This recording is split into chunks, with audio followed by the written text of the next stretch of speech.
Hello, namaste, annyeonghaseyo, hello, privet. I am finally saying goodbye to this drawing copy as it's almost completely used. Just one page left.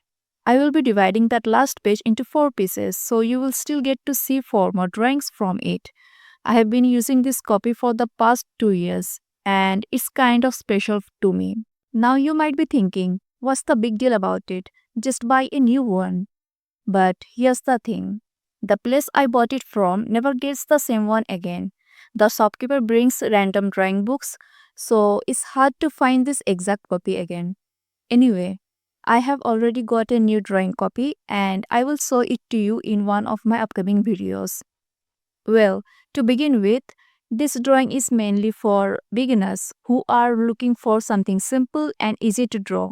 But honestly, I am not really satisfied with how it turned out. It didn't come out the way I imagined. To be frank, I have been feeling a bit frustrated lately. Here in India, it's been raining non-stop for the past few days, and because of that, there's hardly any good natural light.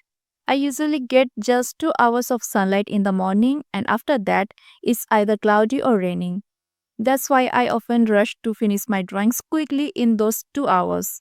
But when the artwork is more detailed, it sometimes takes 4 hours or even 2 days.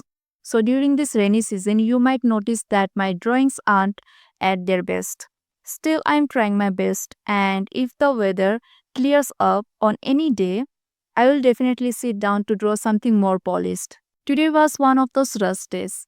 I had planned to draw a sunset scenery, but just when I started, clouds rolled in. So I quickly searched for an easy scenery idea that I could complete in less time. I managed the background and only the leaves were left, so I drew big leaves quickly just to finish it. You don't need to do that though. Take your time and do it your way. Honestly, I was so frustrated. I felt like tearing the paper. But then I reminded myself, I have already spent so much time on it, and at least it might be helpful for someone who is just starting out. It also taught me a valuable lesson.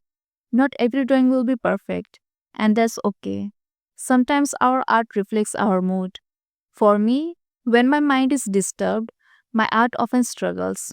But when I feel peaceful and happy, my drawings turn out beautifully. That's how it is for me. But what about you? Do you also feel that a disturbed mind leads to messy art and a happy mind leads to beautiful creations?